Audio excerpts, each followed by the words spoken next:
You're listening to In the Chair, a podcast for Freemasons in England, the UK and around the world.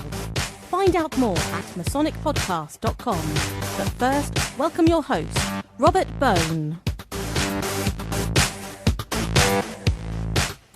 Hello there, good morning, good afternoon, good evening. Indeed, I hope you're having a great day whenever and wherever you are listening to this. And once ever, this is, of course, In the Chair, Masonic podcast, produced independently and for Masons and, of course, anyone else interested in Freemasonry in England, around the UK and, of course, around the world. And I know we have loads and loads of listeners all around the place. It was actually fantastic to have someone come onto the new Facebook group to introduce themselves, and they're listening all the way in Brisbane in Australia. So many thanks for taking the time to hit the download button, and I hope you're enjoying it. We're on to episode 11, which is amazing. That means we've had 10 so far. If you're a new listener, make sure you go back and listen to the previous 10. We have covered some really good topics and really good subjects, talking about obviously the things about the history of it, about Freemasonry, also about learning ritual. We've had a few conversations. Of course, the last episode 10, was actually a three-way conversation with myself and two young Masons, and that absolutely took off through the roof. I think loads of people were really impressed with that one because it had some younger Masons. They're currently the deacons in their lodge, and their enthusiasm of what they were doing was coming across. And I think, maybe we tackled some might say possibly controversial subjects, but I think those are subjects that Freemasonry has to address head on as we're looking to, obviously take ourselves. We've already coming up on 3 centuries worth of Freemasonry in England. We need to, of course, maybe modernise the image, and that was more what we're talking about there. Keeping things traditional actually in the lodge room, but how we're perceived, and hopefully I'm going to be part of that wave, obviously, as being by doing this In the Chair Masonic podcast. So I hope you're enjoying that. Today, I've actually got 2 guests as well, not like last time round where it was 2 at the same time. I've got 2 different interviews. One is the main interview with a shorter one at the end. Now, the first one is Philip Kunovski. Now, Philip is actually Master-elect of his lodge, which is Friars Lodge in Reading in Berkshire. And he's going to be going into the chair on the 11th of November. Now, the reason I've got him on is not only do we talk about that, he's, again, another young Freemason who's worked his way through the offices, but he actually came into Freemasonry through something known as the university scheme. And that's something set up in England to try to promote Freemasonry to basically students, people who are going to university, to the younger people. It's a great way to get out there. So we discussed that. And after that, we'll also have a shorter interview, and this is going to be one which I think I alluded to on Twitter, which was a potential series of interviews. It's not going to be one every week, but it's actually with someone who actually isn't a Mason.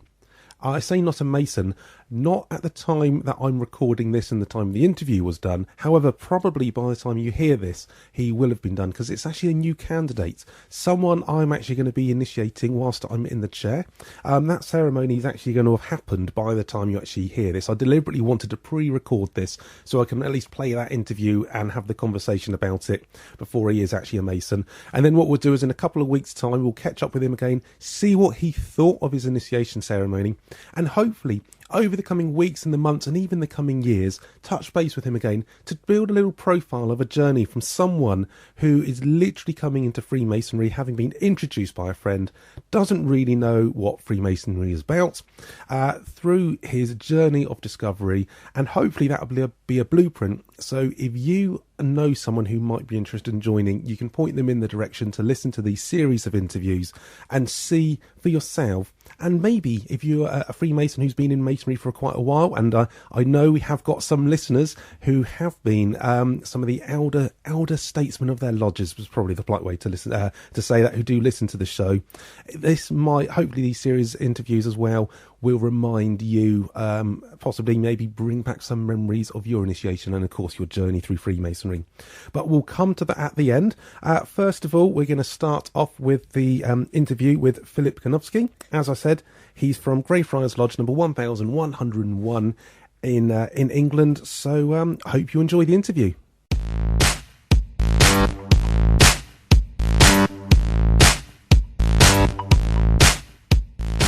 So welcome to In the Chair. I've got a great guest with me today. It's Philip Kunovski. He's going to be going into the chair of Friars Lodge, which is one of the oldest lodges in the province of Berkshire. So hi Phil, how are you? Hi, Robert. I'm great. Thank you very much. How's things? Yeah, good. Thank you very much for taking the time out today to be on the show. And the reason I've asked you to come on is to talk about something called the university scheme, which is how you got introduced into Freemasonry. Yep, that's it. The university scheme was something that was set up a few years back, Mm, and it was an initiative to sort of get younger people interested in Freemasonry and what that's about. And I think the province or Grand Lodge had decided that this would be a really good opportunity for Freemason by being introduced to students, and then us students, mm. would sort of get involved in it and that kind of thing. Fantastic. So it's a way for you to find out. I know actually obviously there's different the university scheme is something which is organised by the United Grand Lodge of England, so it's all over the UK. And of Yeah. course, not every lodge seems to feed into it, but you were one of the first ones. Well, Grey Friars was one of the first lodges in Berkshire to do it. And Yeah. and how did you find out about Freemasonry in that case? How did you contact them, or how did they contact you? Well, the way it works is that every university has sort of lodge associated to it. So what would happen is that the lodge would promote itself either through the respective university student union or through a freshers fair, sort of the Mm, first week where all the new students would come in and have a party, etc. yeah, In my university, we have a freshers fair, and the union gets filled up with all sorts of stands for different societies and different interest groups, and even external groups. So, for sure, example, the army or military, sort of like if you want to be part of that scheme and do a bit of yeah, training while you're at uni, and this kind of thing. And we had Grey Friars had a stand out there yeah, at the freshers fair, and initially it was a friend of mine in our first year who sort of discovered it, right, and he actually signed up for it. I wasn't. I was still kind of fresh, going around, just sure. bouncing around from I still stand remember to that. stand. Yeah, Yeah. So and he went through it for about a year, and then introduced me to it when he felt comfortable and confident with what it was, and then he introduced me to it, and that's how it goes. And he introduced it to me through the stand the next Freshers Fair. okay, so he, instead of actually introducing you directly, it still went almost through the university's scheme, their stand at the Freshers Week. Yeah, because I mean these guys would be able to sort of promote it and say what they needed to say in a short Mm, amount of time. And, my friend, even after a year, wasn't really sure what he could talk about, what he couldn't talk sure. about, that kind of thing. Yeah, and I Um, guess that I mean, yeah, the guys on the stand obviously know what's the best way to talk about things as well, and to get it across, yes, quite succinctly for you to get an idea of what's going on and explain it. Well, it's fantastic that actually he found out about it through the Freshers Week stand, and you yeah, did as well, and used that as a point of contact. Actually, I'll just point out you were at Reading University, wasn't it? Which is of course in Berkshire. yeah. Are you still at Reading University? Well, I graduated in 2002. Right. Sorry, 2002, 2012. Crikey, yeah. Yeah. God, that would make me so much older. No, I graduated in 2012, and then myself and another graduate, we started a company together, and Right. that's sort of stabilized now. And we both decided that we haven't had enough of the student lifestyle, so we both Sure. decided to do PhDs. So Oh, we came excellent. back. Yeah, so we came back, and now we're doing part-time PhDs, and at the same time we're running our company on the side. Awesome. So what are you studying? Well, what did you study, and what are you doing your PhD in? Well, I studied electronic engineering and cybernetics. Okay.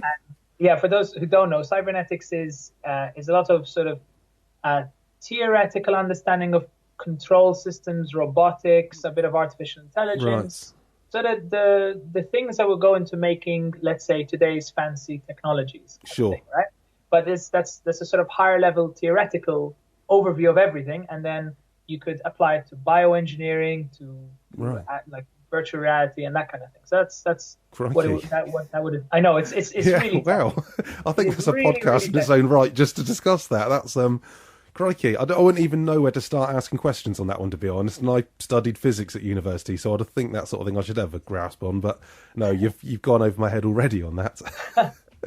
So, and you're now doing that as a PhD. Well, I'm Well, doing moving yeah. on Well, from that. Yes. My PhD is electronic engineering now. So that's the title, and I'm looking into wearable technologies. So being able to basically integrate computers and sensors and monitors into clothing. Right. Because that's sort of the future as far as I see it, and I think that's a really good industry to get into, especially early on. Sure. When the biggest innovations, and all the intellectual property that will come out of that. Yeah. So you really are looking to be the next, Bill Gates or Steve Jobs, to be honest. By the sound. Hey, if the opportunity arises, you're not going to turn it down. Let's put it that way. No, definitely not. No. I mean, it does help. It does help that doing business has put me in touch with a few different people in this sort of world. Because obviously, academia is very different from industry. Sure. So academia is very dry, research based, and it's you do it and you do it for the good of science. But then industry is a bit like, no, we do it to because of the bottom line. There is a bottom line. Yes. Yeah. And you're finding that that line between the two. Actually, one thing I've got to ask is, you are still in the Reading area then? Yes. I'm only like 8 minutes cycle to the university. I still live around the area. Right. So, I mean, one thing that I often wondered about the university scheme is, of course, people join and it's fine because they're going to university, but they might only be there for 3-4 years if they're doing a master's. Of course, a Masonic career, once you join as an initiate through to the time when you actually go into the chair, can often take 7 or 8 years. So, is there, from your experience of people that you know that have come in before you and people who may have come in since, what sort of happens in that case? How do those two timescales match together? Yeah, we've had this happen a couple of times, which is why, I mean, the university scheme has been going for a number of years, but I am the second person from the university scheme to go into the chair in my lodge. Right. As you mentioned, the reason for that is people will join in maybe their second year or their third year, even like their final year, and then they only come for a year, and then what happens? Well, the way we've sort of figured it out is, if they're in their last year or something, we definitely do our best to get them through all their degrees and get them their Master Mason apron. Yes. And then we can introduce them to other lodges in the area where, for example, they'll end up working or living or that kind of thing. Okay. And then they can continue their Masonic career in other lodges. Okay, well that's actually a great thing, because what it means is, obviously like Grey Friars, for example, your lodge has plenty of new initiates coming in, but what you're also doing is you're not just sort of keeping them to yourself in the overall. There are obviously going to be some that hopefully will stay in the area and still return to their mother lodge, but also you're building up some great Masons to actually go further afield. And of course they might then go back home, meet up with some old friends of theirs, and join a lodge which may be a bit more local to whereabouts they're actually born and bred from, and carry on their Masonic career there.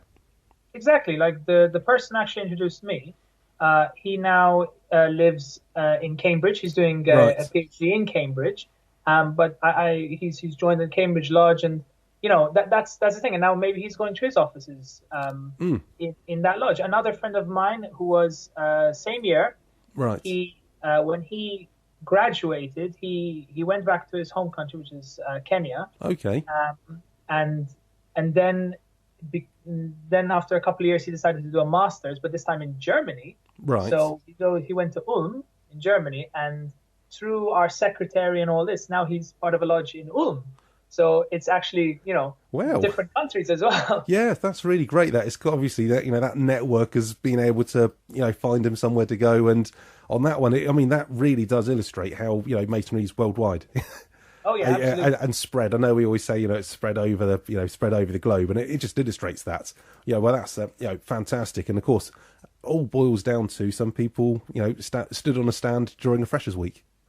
Yeah, and it's really interesting when you start seeing how a lot of the people who came in, they end up introducing some of their friends, and it keeps on going. And yes, the Freshers Fair is very good to keep getting new people, getting interested and coming along. But a lot of the most, let's say, the last lot we've been having is a lot of us friends introducing other friends, especially when we were still undergraduates. Sure. I remember a couple of years back when I was in my final year, we were introducing a lot of people, and we ended up doing like triple ceremonies. I was actually just going to mention this, because I was going to say the first time I visited Greyfriars Lodge, which wasn't that long after I'd actually joined Freemasonry, a couple of years, was the first time I went, which was the triple initiation, which had to get dispensation from Grand Lodge, because it actually had 3 candidates. You had so many candidates that although you could try to farm them out to other places, it ended up getting the Berkshire Stewards Lodge involved,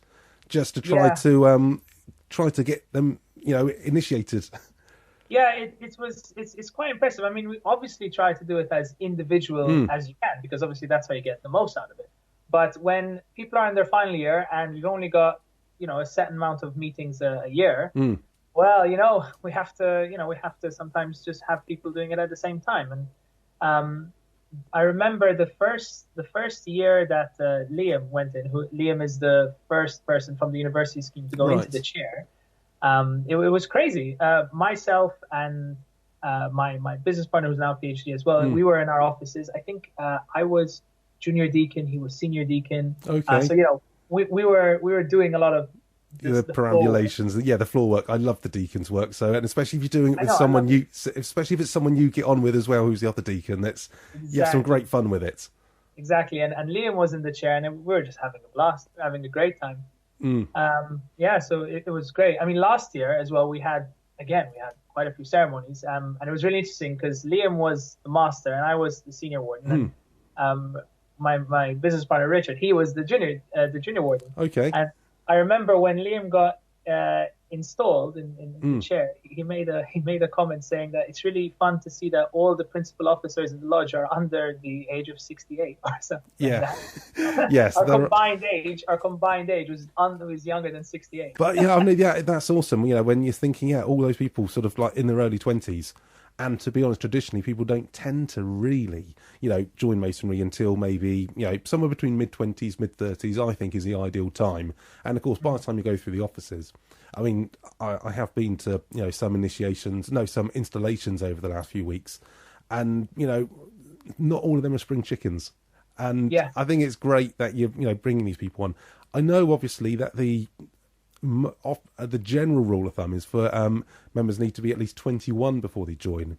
So is that something, do you know if that's something that Greyfriars have decided with Grand Lodge, or can any lodge just decide, hang on a minute, let's move it to 18 to get some of the university the university's scheme people in? Well, I'm not sure about how it works outside the university scheme, but because we're a university scheme lodge, we get special dispensation for people to come in at 18. Right. So that's fine. I mean, we have to get dispensation, but that's okay. Now, considering the current atmosphere and the sort of attitude that we're adopting in this, let's call it the new age. Yeah. I don't think anybody who is under 21 would necessarily have a problem coming to Freemasonry if a lodge wants them. Again, don't take my word for it, but I think considering how the attitude is changing and how we're becoming a lot more open and we want to, tradition is great and tradition is good. It helps identify who we are, and it's very unique to us, and that's great. But we obviously need to move on with the times sometimes, and this is part of it. Yeah, I think the general consensus is that what really needs to happen is we need to, and I say we as Freemasonry in general, needs to ensure that what happens within the lodge remains what happens in the lodge. That's going to stay traditional, not going to be changing any of that or modernising that side of things. But generally, I think the outside of generally how we're perceived needs to be a bit of and how we communicate using social media, using the basically the things that everyone else who are those 18 to 21-year-olds using what they use, isn't it? Yeah, exactly. And I mean, even a couple of years ago, myself and Richard, my business partner, PhD partner, and officer partner, if you want to call it that as well, we were both invited to form part of our province's communications committee because we're young, we knew social media, we've been helping over the years in this sort of relatively unexplored territory for our province, but it's moving along and we're learning a lot of things, and hopefully we'll be getting our we're always improving our communication methods. So this podcast is, for example, one of the things. It's like let's move on, let's go to new technologies, let's learn about different ways of communicating with one another, and that's really important. And I think, and it's one of the things where you mentioned earlier about when you're going to, at this, those Fresher Week fairs, those sort of things, of not knowing what you can and cannot talk about. But then it's that sort of counterbalanced with, well, using social media and information out there, what can we do? And of course, part of you thinks, well, actually, if anyone did want to really find out about things, all they need to do is go onto Google. There's there's nothing that we really say, that secrets that, to be honest, we say they are, but they're all out there. And as I said in an interview the other day to someone, it's almost like, my rule of thumb now when sort of thinking, what do you talk about now, is to say, it's a bit like if you're talking to someone about a film. You don't want to ruin the spoiler at the end of it. But there again, you can give the trailer version. You can give the version of what's the main plot points. Is it a comedy? Is it an action film? Whatever. What's the general idea of it?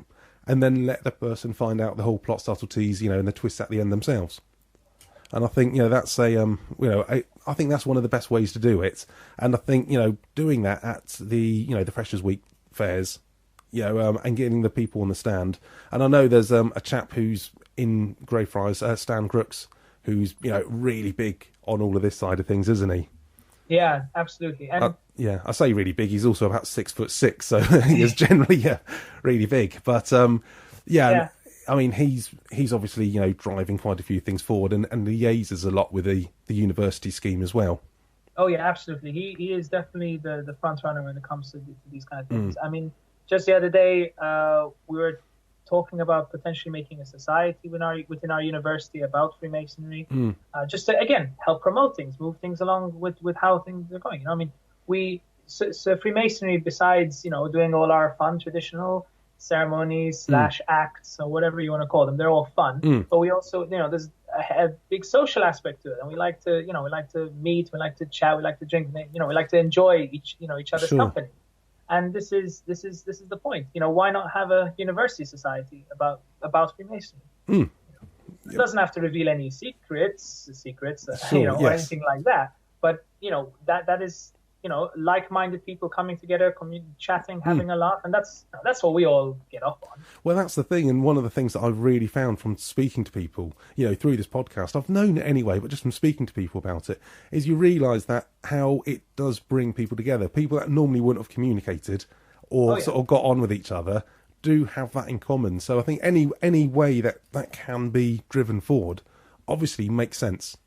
And if it means that you've got to embrace technology to do it, then to be honest, it actually sometimes makes it easier than the old-fashioned ways of, I remember, I've been chatting to secretaries before at festive boards who say, back in the day when I was secretary, what would have to happen is they'll have to, print out, because they didn't even have photocopiers, they'd have to print out the summonses that would need to be put in the post and all of those sort of things. And it was all very, hush, hush, wink, wink sort of thing. And now it's just like everyone's just, stick it on Twitter and see who wants to turn up.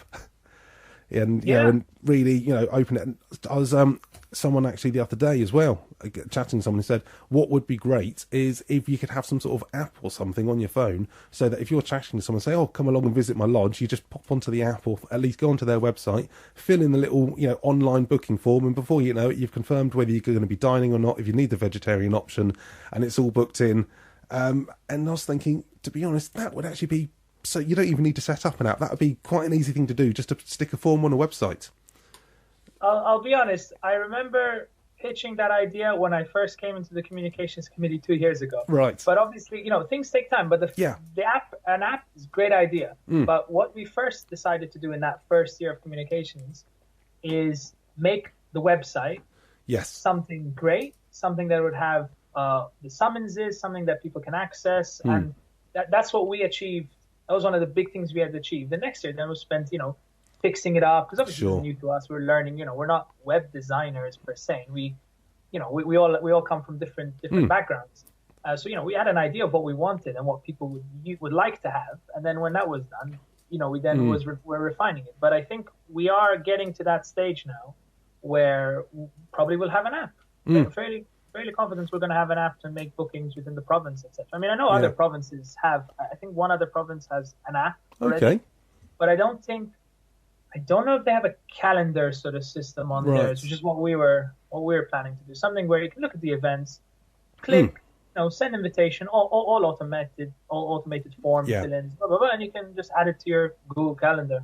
Yeah, because I know it has. I did notice over the last year or two, the website that when we're saying about the website, obviously we're meaning the Berkshire Provincial website. Did have a bit of a facelift to it, and simplified and cleaned it. And it's obvious that it's been done by people who understand. And I guess this is the great things coming back to the university scheme by bringing those, as we said earlier, by bringing those younger age groups into Freemasonry.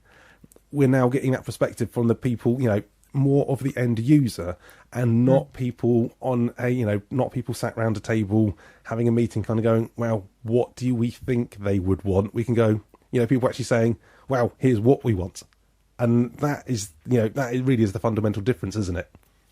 Yeah. On the modernisation, which I think is great. I will also point out for anyone listening, of course, the university scheme does have a website themselves as well, which is universityscheme.com. So anyone listening, obviously all the notes will be in the show notes for that. So if any listeners are a member of a lodge and thinking, actually, this would be a great way to try to introduce new, to bring some fresh people in, hop onto University Scheme, have a look at what's on there, and and find out more about potentially, lodges can, potentially look into joining that themselves.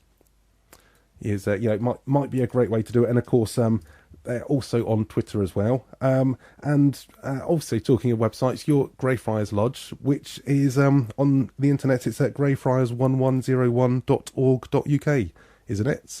Yeah. And were you involved in that website as well? No, I wasn't personally involved in that website, but one of the Masons that came in through the university scheme was helping our secretary put it together, because I think that's what he was doing as his job after he graduated. So they put it together. It's just one of these things. If you have someone in the lodge who has the skills to put a website together, it's not that difficult today. I mean, it's not like you have to write lines of code or anything like that. Using something called WordPress is very easy. Drag and drop. It is, makes it a lot easier. And I think that's the thing, for, all the modernisation. So, well, actually, I'll tell you what, Phil, what we'll do is we've been chatting away about the university scheme. As you're probably aware, what I like to do with the guests at the end is just to have a few quick fire questions as well, more about yourself and Freemasonry in general. So if that's okay, I'll quickly ask, actually, the first question I always ask is, why did you join Freemasonry? You've kind of covered that a bit, obviously, through your friend introducing you, where he joined through university scheme, told you about it, took you along to the stand the next year. But, that's probably the practical side of it. But why did you join Freemasonry? Honestly, it was curiosity. It was something that I was, I think, in my second year. Yeah, I was in my second year when I joined. And, I had participated in some sort of like societies and that kind of thing, but this was just something different. And second year, I was 18, so I was like, okay, let me see what this is. Let me see what this new thing is. That's essentially the big driving force I had.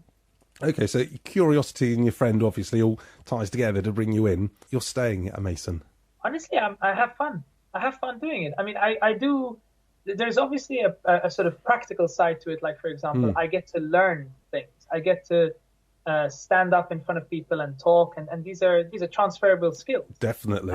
I get to communicate with people who, are a lot older than I am. It's not something that I don't usually get to meet people who are a lot older than I am. No.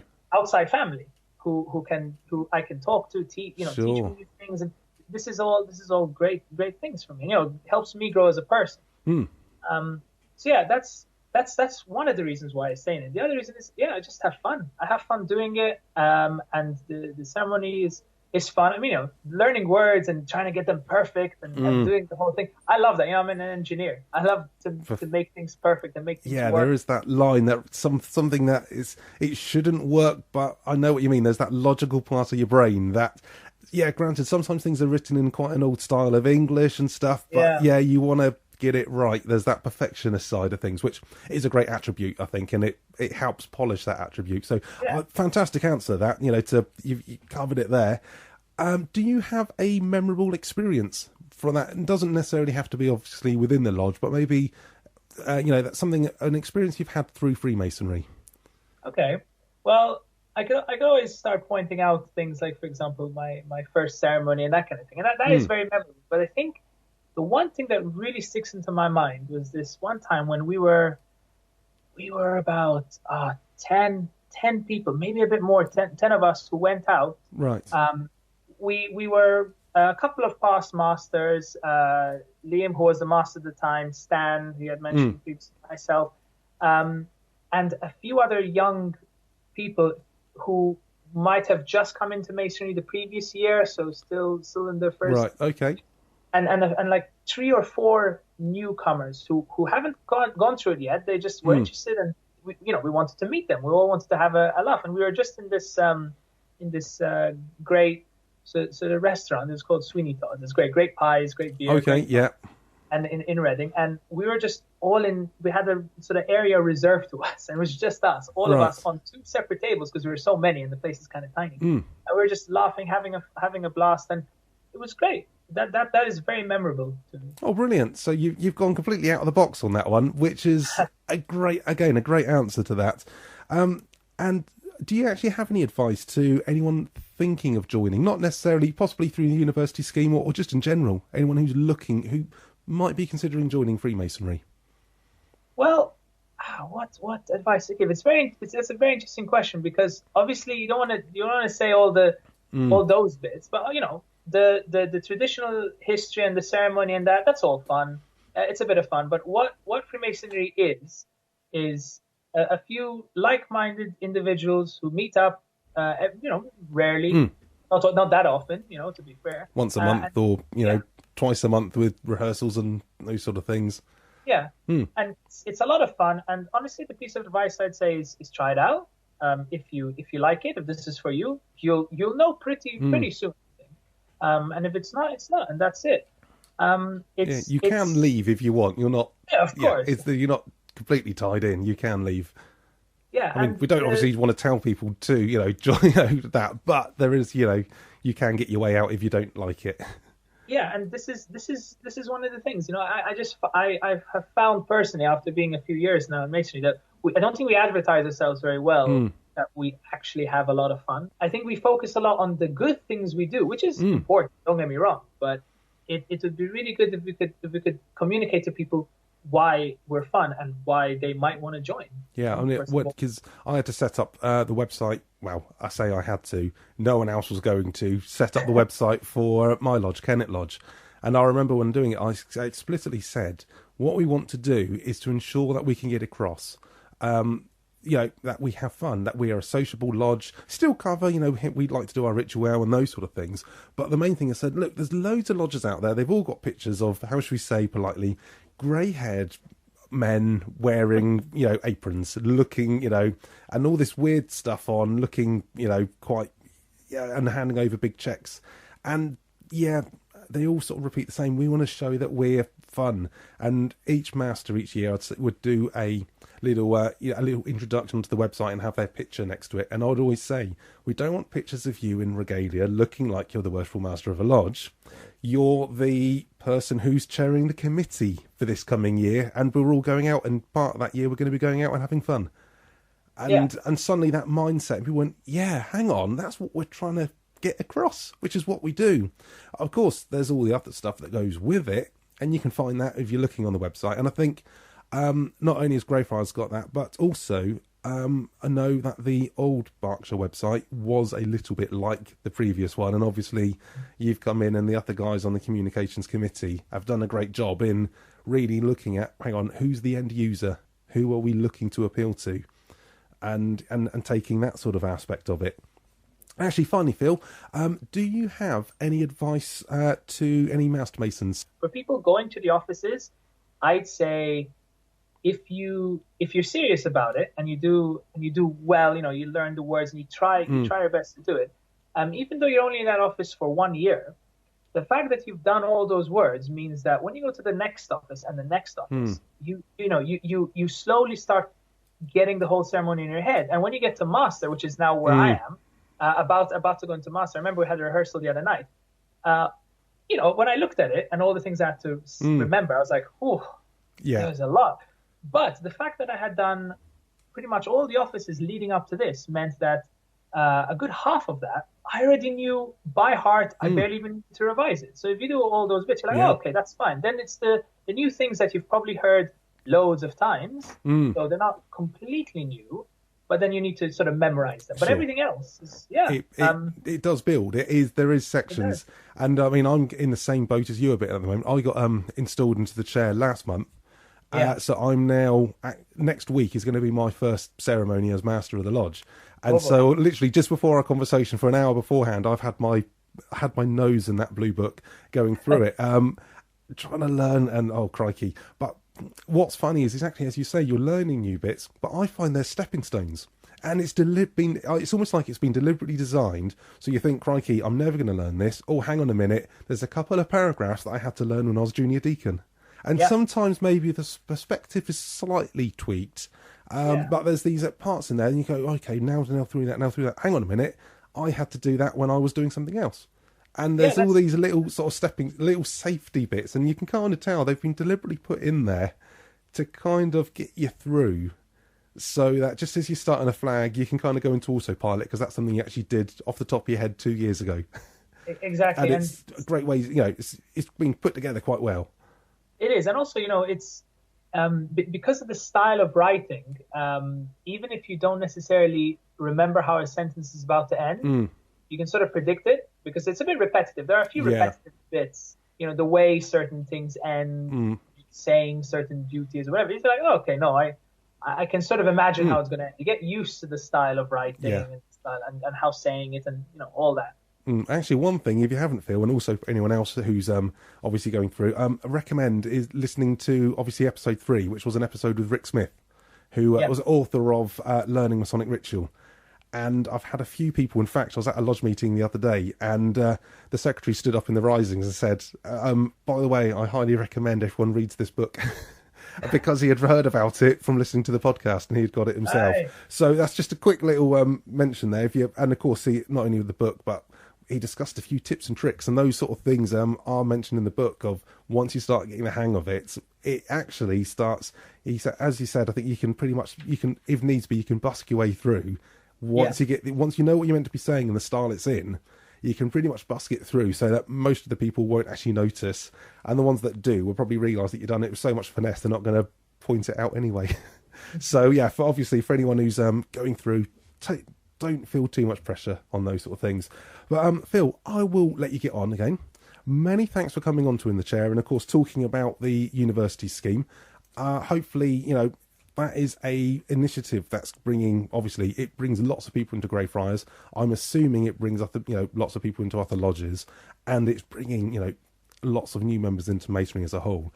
And from what you're saying, it sounds like they are good quality people as well. We're bringing the right sort of people in, which is fantastic. So keep up the good work on the communications team as well for the Berkshire province as well. That's really good. So I will let you get on. Everything that we've been discussing on here, I'm going to be popping in the show notes so all the listeners can pop onto that. So, Phil, many thanks once again for coming on In the Chair, and obviously I will see you on November the 11th for when you actually get installed into the chair of Greyfriars Lodge, and I'm sure all the listeners will wish you luck for that as well. Brilliant. Thank you so much, and thank you so much for having me on the show. This was great fun. No worries, Phil. Thanks very much. Thank you.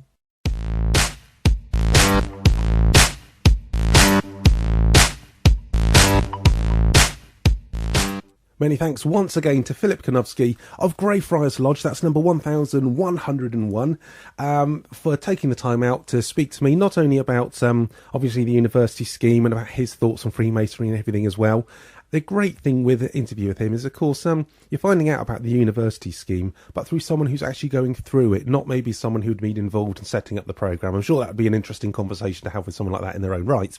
But if you know someone who's going to university, perhaps you're a young person, you're going to university yourself, you're also interested in Freemasonry, or perhaps you've got a son or a relative or a friend who's also going to be going to university, and you think that's the sort of person who would make a good Freemason, it might be an idea to look into whether their university has got something, if they're sort of like speaking to, of course, the Grand Lodge, to work out something, with the university scheme. So, of course, this is actually relevant for the United Grand Lodge of England, but I'm sure there's other schemes around the world in your country. And if there's not, then it might be a good way to think, hang on a minute, the guys in the UK are doing this and they're bringing new people into Freemasonry. Perhaps it might be an idea to explore the options yourself. And of course, the website for the university scheme is www.universityscheme.com. And of course, go onto there, that's got all the lists of all the universities and all the lodges that are all taking part in that scheme. Have a look at that. Of course, they've all got Twitter accounts and everything as well. All the links for everything that I've been discussing with Philip, it's also available in the show notes. So if you didn't hear it whilst you're listening through the first time round, just simply log on to the website. The In the Chair website is masonicpodcast.com/11. All you need to remember is you're listening to a podcast about Freemasonry, and this is show number 11. So it's masonicpodcast.com/11, and everything I was discussing with Philip is going to be in the show notes with a link, so you can just click straight through and go straight onto any of the things that we've been talking about. So once thanks again to Philip, and on to the next interview. Now, this is a bit of a shorter one. As I alluded to earlier on, this is a conversation I had with someone who's joining Freemasonry, so he's not a Mason yet. Of course, by the time you hear this, he will be. I'm actually recording this the day, literally in the morning of his initiation. This podcast will actually be coming out on Thursday, the 29th of October. He's actually getting initiated by myself. I'll be in the chair at the time on the evening of Wednesday, the 28th.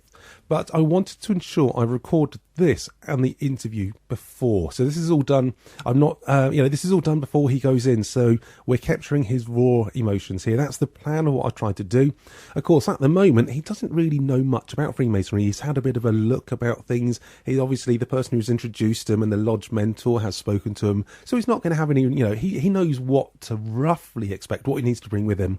But what actually Freemasonry is and what he's going to be involved in during his ceremony is going to be completely new to him. So the idea is we're going to have a chat with him today, and then in a week or two's time, get him back on the show again, just for another little 5-10 minute chat, just to see how things were going. And then, of course, once he goes through his other degrees and how things progress, maybe if he goes out visiting, we'll just see how he progresses in his journey. Now, the idea of this is going to be interesting listening for anyone. No doubt this is going to be good listening. If, however, you're interested in joining Freemasonry, and that's why you found this podcast, because you're looking to find out more, then hopefully by listening to this, you're going to get a bit of an experience, first-hand experience, not just people that have been in it for a long time trying to tell you about how great it is. You can actually hear directly from the horse's mouth, so to speak, what it's really like. And also, if you maybe know someone who might be introduced, you might want to introduce into Freemasonry, they might have an interest in it, you can also put them in the direction of these podcasts, maybe point out the episodes which have got these interviews in. I might at a later date, if you get a few of them, I might try to work out a way that I can actually batch them together so that they will just have this series of interviews, and it should happen over the next couple of weeks, over the next few months, and we'll slowly progress as we follow Chris's career. So let's kick off with the first interview in the series.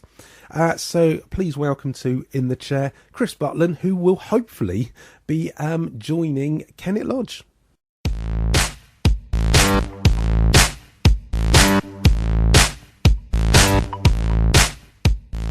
Hello, I'd like to welcome to the In the Chair, the podcast for Masons, someone who actually isn't a Mason. Well, he isn't yet. It's a chap called Chris Butland. So, Chris, welcome to In the Chair. Thank you, Rob. Hi, thanks for coming on. I know it's, as I just said, you're not a Mason, you're not yet, because you're actually going to be joining Kennet Lodge next week at the time we're recording this, aren't you? Indeed, yeah. The investment, or I think if that's the right word, is next Wednesday. Yeah, your initiation. So most of the people, of course, I have on In the Chair tend to be Masons and talking about why they joined Masonry and what they're getting out of it. You're not in that situation yet, which kind of puts you in quite a unique, it gives you quite a unique perspective on Masonry, because obviously you're going to know a bit about it because you're looking to join, but you've not joined yet. So first thing asked is, why are you looking to join Freemasonry?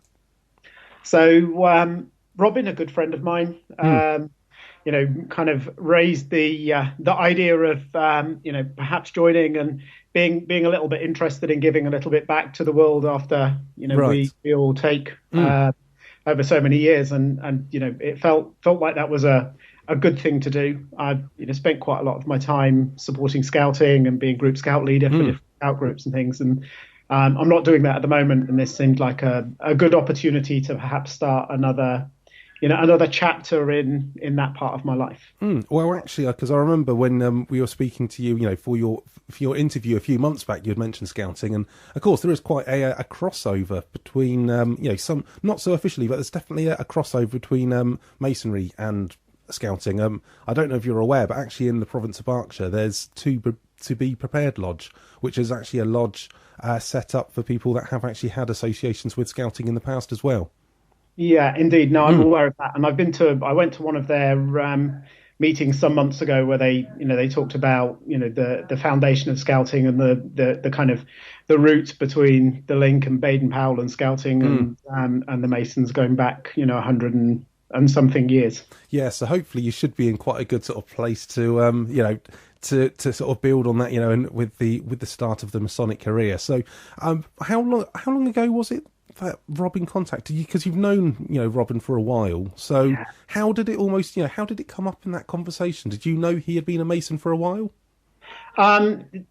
Sort of. I mean, I knew kind of background. He used to talk about, I've got a Masons meeting, but not really that we'd spoken too much about it. Right.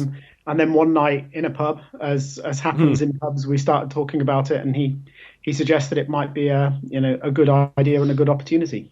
Yes, and you're pretty much all prepared for it, as prepared as you can be at the moment.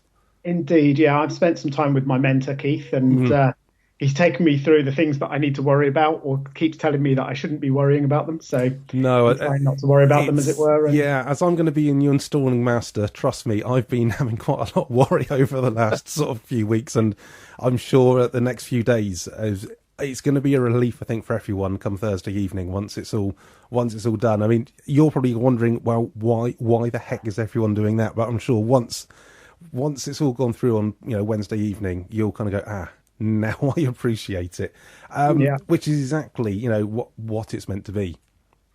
So, but I think what we're going to try and do, Chris, as well, is over the course of the coming months, is to sort of catch up with you, throughout, and hopefully have you back on in the chair a few times, so to see how things are progressing.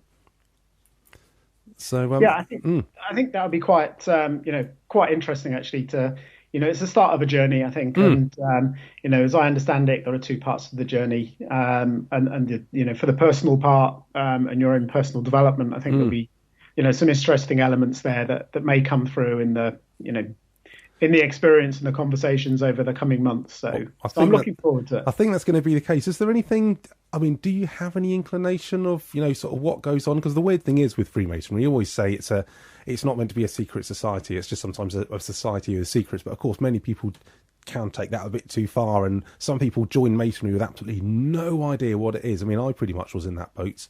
No idea what anything was. Do you have a bit of an inkling of what might be going on?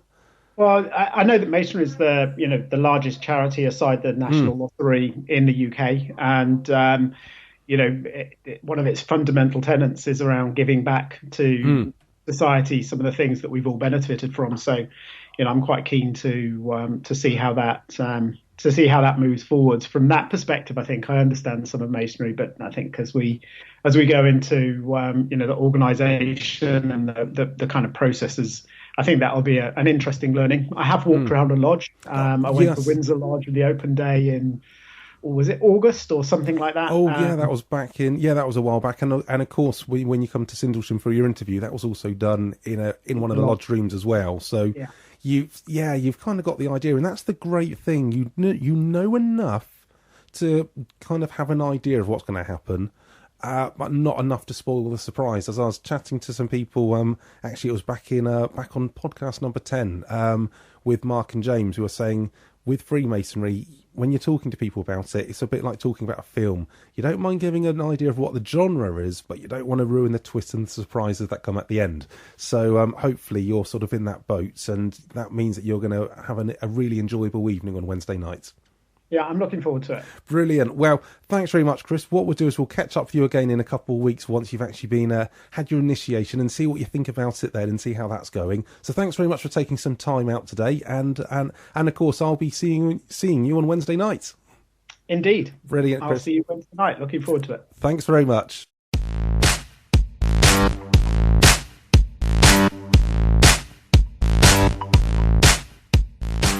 And many thanks again to Chris Butlin for taking some time out with me to have a bit of a short chat about Freemasonry and what he thinks he might be getting into.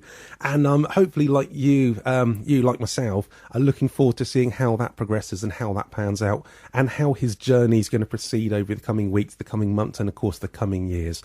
And we're going to touch base with him. Haven't got a set schedule, just as he goes through the various things and after little moments. So hopefully we'll get him on in a week or two, just to hopefully say good things about his initiation, which of course would have happened by the time you've heard this. But I'm recording this literally 5 hours before we kick off. So once I press the stop button on this, I'm going to be hitting that blue book a little bit more because as worshipful master, I'm pretty much running the ceremony tonight. I've got a lot of work to do, and I know that we're also going to be having a visit from a couple of officers from the province as well. So talk about putting the pressure on my first time in the chair. So, many thanks for listening, and many thanks again to Philip Kunovski and Chris Butlin, of course, for taking the time out to have a bit of a double header today. Also, I'd quickly like to say as well, it wasn't until after we had finished recording, Philip had mentioned, with Friars Lodge that he's going into, whilst he's going to be in the chair, they're actually going to be celebrating their 150th anniversary. So that's going to be happening on Wednesday, the 11th of May. And what they're going to be doing is having a reenactment of what Masonry was like back in back 150 years ago. So what will probably happen, because that's it's quite a big landmark to hit 150 years, and of course they're going to be having a special evening for that. There's going to be a few, they're going to be celebrating that, let's put it that way. So I'm going to try to get Philip back on at a later date to discuss a little bit more about that. But of course those bits will also be on the website as well, so keep an eye out for that. And as I've already mentioned, it's at masonicpodcast.com/11. Also as well, if you're listening on iTunes, make sure you hit the download button and also the subscribe button. And if you can, like and review it. Just simply go to masonicpodcast.com/iTunes and that will link you through. But you should need to open the iTunes app to do the upper bits. And of course, you can do it on Stitcher as well for Android users. That's at masonicpodcast.com/Stitcher. So thanks very much. Hope you've enjoyed the show and look forward to seeing you again next week. Have a great time. Thanks for listening. Thank you for listening to In the Chair. Visit masonicpodcast.com to see the show notes and in-the-chair.co.uk for more resources to help you get the most out of your Masonic journey. If you enjoyed the show, please let us know by rating and reviewing it on iTunes. And remember to subscribe so you don't miss our next podcast. If you're not already, follow us on Twitter at Masonic Podcast.